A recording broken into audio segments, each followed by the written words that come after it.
नमस्कार. सिटी न्यूजच्या बातमीपत्रात प्रेक्षकांचं मनपूर्वक स्वागत. बातमीपत्राची सुरुवात करूया सुविचार मालेने. यश, औदार्य, ज्ञान, वैराग्य, ऐश्वर्य ही व्यक्तीची गुणवैशिष्ट्ये आहेत. आजचा सुविचार आपण बघितला तर घेऊया छोटासा ब्रेक.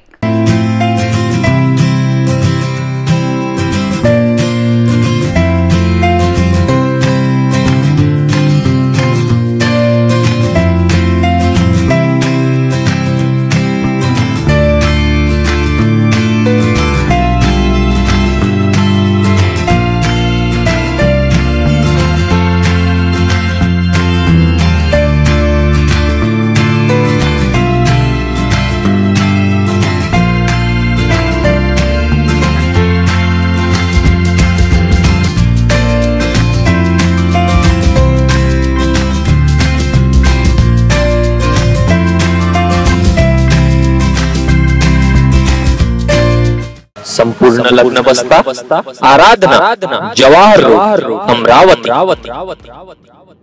ब्रेक नंतर पाहूया बातम्या.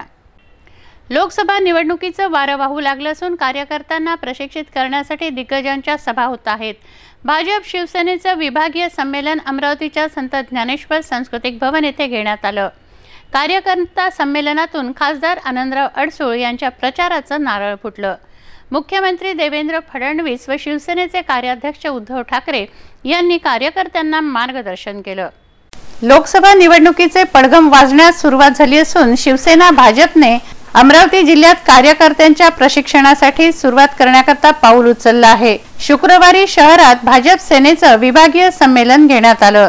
मुख्यमंत्री देवेंद्र फडणवीस व शिवसेना कार्याध्यक्ष उद्धव ठाकरे यांनी कार्यकर्त्यांना मार्गदर्शन केलं. यावेळी खासदार आनंदराव अडसूळ, खासदार संजय धोत्रे, खासदार भावना गवळी, खासदार प्रतापराव जाधव, भाजपा प्रदेशाध्यक्ष रावसाहेब दानवे, वनमंत्री सुधीर मुनगंटीवार, पालकमंत्री प्रवीण पोटे, सहकार मंत्री अकोल्याचे पालकमंत्री रणजित पाटील, राज्यमंत्री संजय राठोड, आमदार डॉक्टर सुनील देशमुख, आमदार श्रीकांत देशपांडे, आमदार डॉक्टर अनिल बोंडे, आमदार भिलावेकर, आमदार सुखचैन संचेती यांच्यासह भाजपा व शिवसेनेचे पदाधिकारी मोठ्या संख्येने मेळाव्याला उपस्थित होते. या मेळाव्यात विरोधकांवर टीकास्त्र सोडण्यात आलं. महामेळाव्यामध्ये खासदार आनंदराव अडसूळ यांनी प्रास्ताविक केलं. आपण दोघांनी पुढाकार युती केलेली आहे. युतीच्या टर्म्स कंडिशन्स आपण ठरवलेल्या आहेत आणि आज देशाला एनडीए सरकारची गरज आहे. कारण हे सिद्ध केलेल्या आतंकवादाचा मुकाबला फक्त एनडीए सरकार आणि आपल्या देशाचे प्रधानमंत्री नरेंद्र मोदीच करू शकतात. देश त्यांच्या हातामध्ये सुरक्षित आहे आणि विकासाच्या दृष्टीने म्हणाल तर ते आज या ठिकाणी बोलण्यापेक्षा आपल्या समोर आहे. आजपर्यंत 70 वर्षामध्ये झालं नाही, ते घडलेलं आहे आणि म्हणून लोकांच्या मनामध्ये कुठलाही संभ्रम नाही. जे आपल्याला अपेक्षित आहे ते होणार आहे आणि म्हणून पुन्हा आपण सगळ्यांनी एकत्र काम करूया. थोडा गॅप होता तो भरून निघालेला आहे. आज आपण उभे आलेला आहात.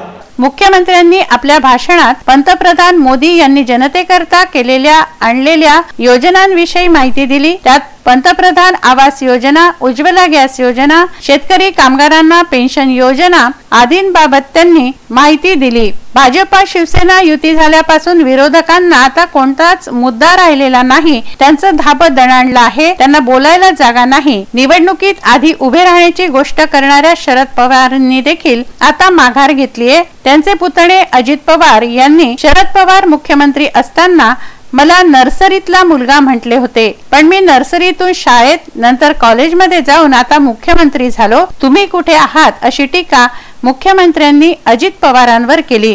भारतीय जनता पार्टी शिवसेना युती ज्याचा उल्लेख सुधीर भाऊंनी केला, ही अभेद्य युती आहे आणि ही आज या निवडणुकीपुरतं नाही आहे. ही युती भविष्यात देखील अशाच प्रकारे राहणारी युती आहे आणि अनेक लोक देव पाण्यात घालून बसले होते. हे भांडले पाहिजे, हे बाजूला झाले पाहिजे, म्हणजे मग सत्तेवर डल्ला मारता येईल. त्या सगळ्या लोकांना खऱ्या अर्थानं ज्या दिवशी ही युती झाली त्या दिवशीपासून त्यांच्या चेहऱ्यावर पाणीच राहिलं. ते बोलायला देखील तयार नाही. त्यातल्या काही लोकांनी तर माघार घेणं सुरू केलं. 15 दिवसांनी साहेबांनी घोषित केलं, मी पाठीमागे चाललो, मी उभा राहणार नाही. एक कॅप्टन पाठीमागे गेले, दुसऱ्या कॅप्टननी आधीच घोषित केलं, मी उभा राहणार नाही, माझी पत्नी उभी राहील. ते खासदार आहे पण ते उभे राहायला तयार नाही आहेत. ते म्हणतात माझी पत्नी उभी राहणार आहे. ठीक आहे, पत्नीला उभं करा, काही हरकत नाही, आम्हाला आदर आहे त्यांच्याबद्दल देखील. पण याचं कारण काय आहे? मी नेहमी सांगतो, आमचे मोदीजी पवार साहेबांबद्दल नेहमी असं म्हणतात की पवार साहब को हवा का रुख पता चलता है. महाराष्ट्रातल्या हवेची दिशा काय आहे ही पवार साहेबांच्या लक्षात आली, ती अशोकरावची लक्षात आली. आता काल परवा अजित पवार म्हणाले की जेव्हा पवार साहेब मुख्यमंत्री होते त्यावेळेस आताचे मुख्यमंत्री देवेंद्र फडणवीस नर्सरीत होते. अजित दादा, मी नर्सरी पास झालो, त्याच्यानंतर शाळा पास झालो, मी कॉलेज पास झालो, मी आता मुख्याध्यापक आहे, तुम्ही नेमके कुठे आहात सांगा, तुम्ही तिथेच राहिला. त्यामुळे आता खऱ्या अर्थानं यांच्याजवळ बोलायला काही उरलेलं नाही. आपण आत्मविश्वासाने पुढे जायचं आहे. त्यांनी भाषण सुरू करण्यापूर्वी शिवसेना भाजपचे नारे देण्यात आले. शिवसेनेचे कार्याध्यक्ष उद्धव ठाकरे यांनी त्यांच्या भाषणात मोदींच्या कार्याबद्दल त्यांचं अभिनंदन केलं. शिवसेना कोणाचंही चुकलं तर स्पष्ट बोलते, चांगले केले तर अभिनंदनही करते. आता महायुती झाली आहे, आता सर्वांनी रक्ताचं पाणी करून सर्व उमेदवारांना निवडून आणायचं आहे, असं आवाहन उद्धव ठाकरे यांनी भाषणातून केलं.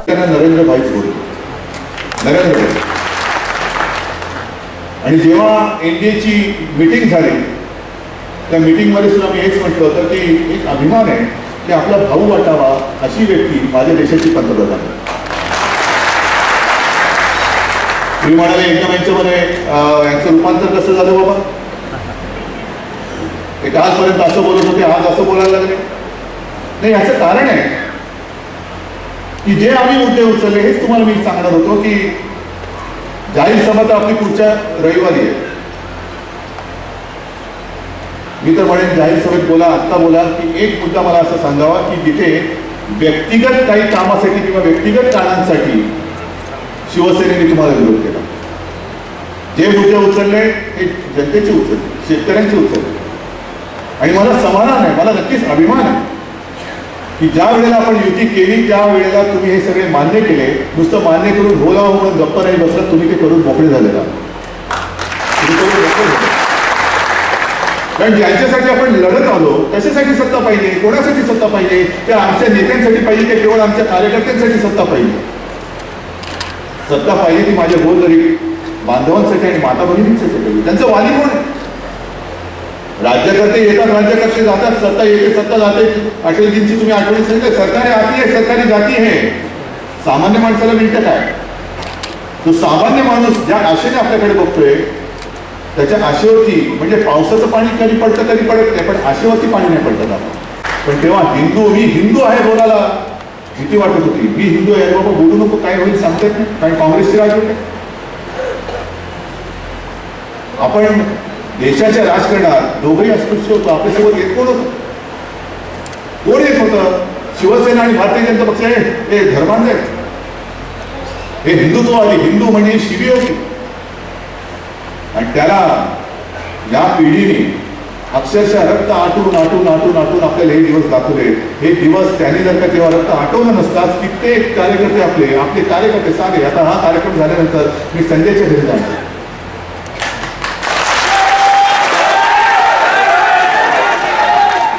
आहे ना. तुमच्यापैकी मी दोन्ही कार्यकर्त्यांना, मी दोन्ही कार्यकर्त्याच्या वेगळे म्हणून बोलत नाही, मी सगळ्यांना एकत्र म्हणून बोलतोय. शिवसेना आणि भारतीय जनता पक्षाला आहे इच्छा आहे, इच्छुक आहे. कोणाला आमदार व्हायचंय, कोणाला खासदार व्हायचंय, कोणाला नगरसेवक व्हायचे, मग कोणाला मंत्री व्हायचे, कोणाला आणखीन काय व्हायचे. पण एक लक्षात घ्या की हे सगळे दिवस तुम्ही तर कष्ट करतात, तुम्ही तर मरमर मेहनत करता आहात, पण तुमच्या सोबत जे कष्ट करणार होते ते आज दुर्दैवाने आपल्यामध्ये नाहीये. इच्छा सुद्धा त्यांच्याबरोबर संपते. आपण त्यांनी कधीही आपल्या पक्षाबरोबर गद्दारी नव्हती केली. तसा माझा आत्मविश्वास आहे की महाराष्ट्रामध्ये 48 जागा कमी पडतील आपल्याला. हा नवीन रेकॉर्ड करायचा आहे. 48च्या 48 युती आणि युतीस दुसरा कोणताही पक्ष तिकडे येता कामा नये ही शपथ घेऊन पुढे चला, तर म्हणू आपण शिवरायाची मर्द मावळ्यावर. खासदार अडसूळांना पाठबळ देऊन आता घाबरण्याचं कोणतंच काम नाही, आता कोणाचंही गारुड चालणार नाही असंही आश्वासन त्यांनी दिलं. या कार्यक्रमात काही निवडक पदाधिकाऱ्यांना मंचावर येण्यास परवानगी होती, मात्र सत्कार करण्याकरता मंचावर येणाऱ्या अनेक पदाधिकाऱ्यांना पोलिसांनी अडवलं, त्यामुळे कार्यकर्ते नाराज झाले.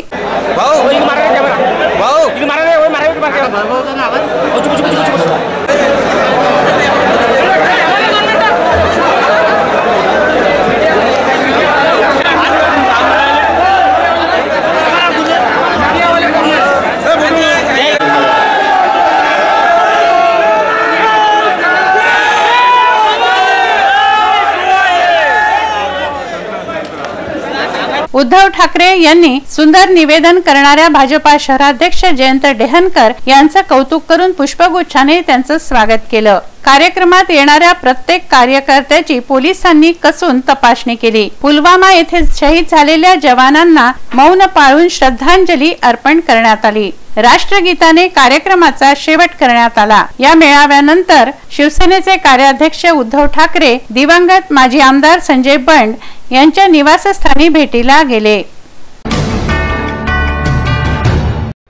बडनेरा मिलचा येथे कचऱ्याच्या गाडीखाली येऊन 2 वर्षाच्या मुलीचा करुण अंत झाला. गाडीच्या चालकाविरुद्ध बडनेरा पोलिसांनी गुन्हे दाखल करून त्याला अटक केली. 15 मार्चला त्याला न्यायालयात हजर केला असता त्याची रवानगी न्यायालयीन कोठडीत करण्यात आली आहे.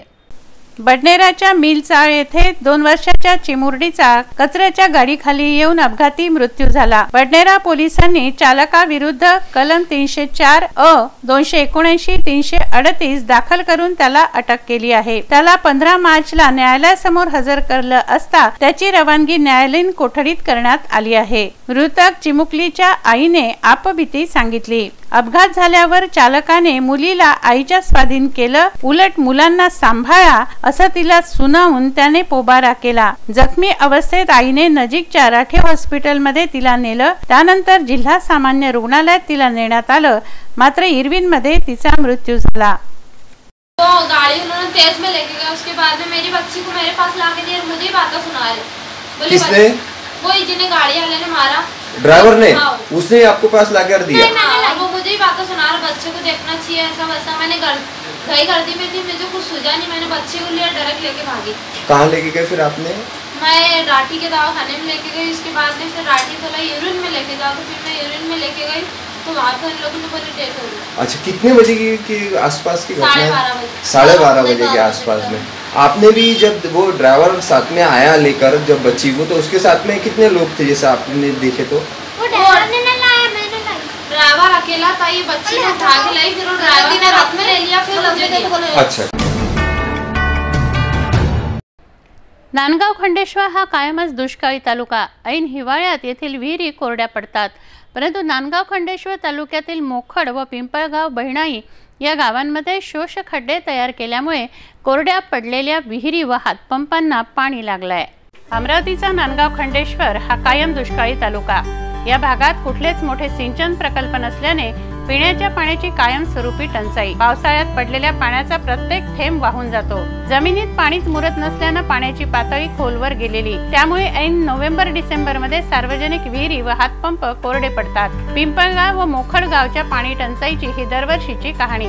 यावर मात करण्यासाठी गावकऱ्यांनी एकत्र येऊन पाणी फाउंडेशनच्या वॉटर कप स्पर्धेत सहभागी व्हायचं ठरवलं. 329 कुटुंबापैकी 250 पेक्षा जास्त कुटुंबांनी आपल्या घराजवळ शोष खड्डे तयार करून सांडपाणी जमिनीत जिरवलं आणि चमत्कार घडला. डिसेंबरमध्ये कोरड्या पडलेल्या विहिरी आणि हातपंपांना भर उन्हाळ्यात पाणी लागलं. विहिरींना पाणी लागल्याने गावकरी आनंदी झाले. वॉटर कप स्पर्धेतला त्यांचा उत्साह आणखी द्विगुणित झाला. यासाठी गावातील चिमुकल्यांनी सुद्धा आपला सहभाग नोंदवला. गावामधील लहान कामात त्यांनी हातभार लावला. महिलांना पाणी मुबलक मिळायला लागलं. गावामध्ये शोष खड्डे तयार झाल्याने पाणी जागीच मुरले आणि पाण्याची 39.62 घनमीटरने बचत झाली। त्यामुळे गावाबाहेर 2600 वृक्षांची रोपवाटिका देखील झाली। अमरावतीत नुकत्याच पार पडलेल्या सरपंच सम्राट पहिल्या व दुसऱ्या पुरस्काराचे दोन्ही गाव मानकरी ठरले। एकीचं बळ मिळतं फळ असं म्हणतात। विहिरींना पाणी लागलं, आता गावांनी एकत्र येऊन विकास कामं सुरू केली तर पिंपळगाव आणि मोखडगाव पाणीदार व्हायला वेळ लागणार नाही एवढं नक्की। चांदूर बाजारहून बादल डकरे यांचा हा रिपोर्ट।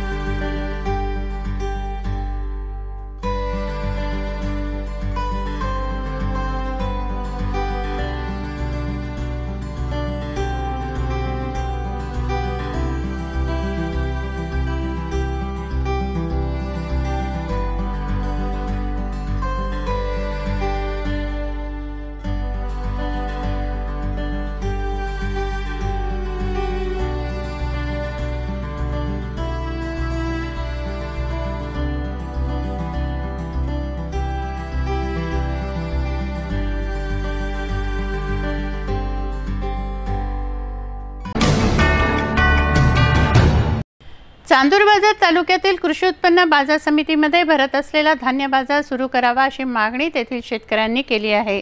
या संदर्भात शेतकऱ्यांनी तहसीलदार आणि सहाय्यक निबंधकांना निवेदन दिलं। चांदूर बाजार कृषी उत्पन्न बाजार समितीमध्ये प्रत्येक रविवारी धान्य बाजार भरत होता, मात्र संचालक मंडळाने निर्णय घेऊन तो बाजार बंद केला आणि इतर दिवस सुरू केला। मात्र इतर दिवशी जिल्ह्यातील अनेक बाजार समितीमधील धान्य बाजार असल्याने चांदूर बाजार समितीकडे कोणताच व्यापारी येत नाही। त्यामुळे शेतकऱ्यांना बाजार समितीमधील माल कवडीमोल भावात विकावा लागतोय। संचालक मंडळाने फक्त आपल्या जवळील व्यापारी यांचाच फायदा व्हावा यासाठी घेतलेल्या निर्णयाचा शेतकरी वर्गामध्ये रोष दिसत आहे। जर 15 दिवसाच्या धान्य बाजार सुरू केला नाही तर ते आंदोलन करणार असं शेतकरी आणि सरपंच यांनी दिलेल्या निवेदनात म्हटलं आहे। चांदूर बाजारहून बादल डकरे यांचा हा रिपोर्ट।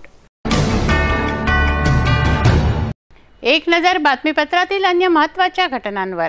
परमपूज्य स्वामी कृष्णानंद सरस्वती महाराज यांच्या मार्गदर्शनात व श्री शक्ती शांतानंद महर्षी महाराज यांच्या नेतृत्वात 4 मार्च महाशिवरात्रीपासून रामराज्य रथयात्रेचा प्रारंभ रामेश्वरम येथून करण्यात आला आहे। ही रथयात्रा 12 राज्यातून 9000 किलोमीटरचा प्रवास करते आहे। या रामराज्य रथयात्रेचं आगमन पंचवटी चौकात झालं। या रथयात्रेच्या स्वागतार्थ दुचाकी रॅली काढण्यात आली। मोठ्या संख्येने युवक या दुचाकी रॅलीमध्ये सहभागी झाले। रॅलीमध्ये प्रत्येकाच्या हातात झेंडा फडकत होता। प्रत्येक युवकाच्या कपाळावर गंध लावलेलं होतं, शिवाय पांढऱ्या वेशात हे युवक होते। पंचवटी चौकातून निघालेल्या मोटरसायकल रॅलीने शेगाव नाका, विलासनगर, कॉटन मार्केट, जयस्तंभ, सरोज चौक मार्गे शहराच्या प्रमुख मार्गांवरून भ्रमण केलं। राजकमल चौकामध्ये या रथयात्रेचा अल्प विश्राम राहिला। विश्व हिंदू परिषद बजरंग दल अमरावती महानगरतर्फे या मोटरसायकल रॅलीचं आयोजन करण्यात आलं।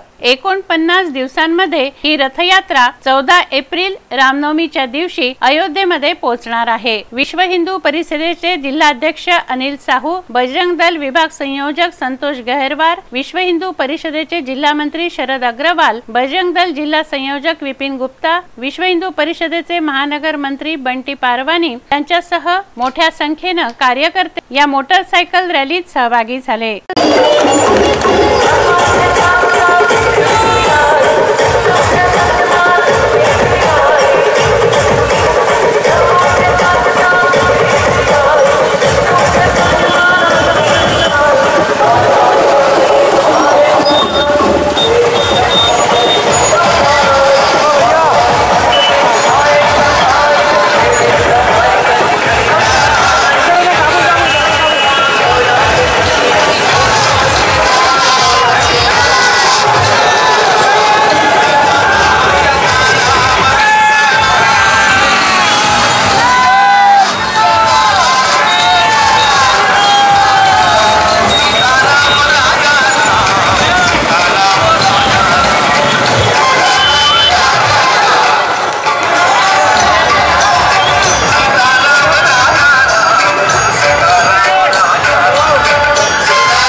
वेळ झाली आहे आपली रजा घेण्याची. आपणास काही माहिती द्यायची वा काही सुचवायचे असेल तर आमच्याशी थेट संपर्क करा. आमचा पत्ता सिटी न्यूज कार्यालय, मातोश्री आर्केड, सहकार भवन समोर, मोर्शी रोड, अमरावती. आमचा फोन नंबर आहे 9403-620-111 आणि वेबसाईट आहे www.citynews.net.in.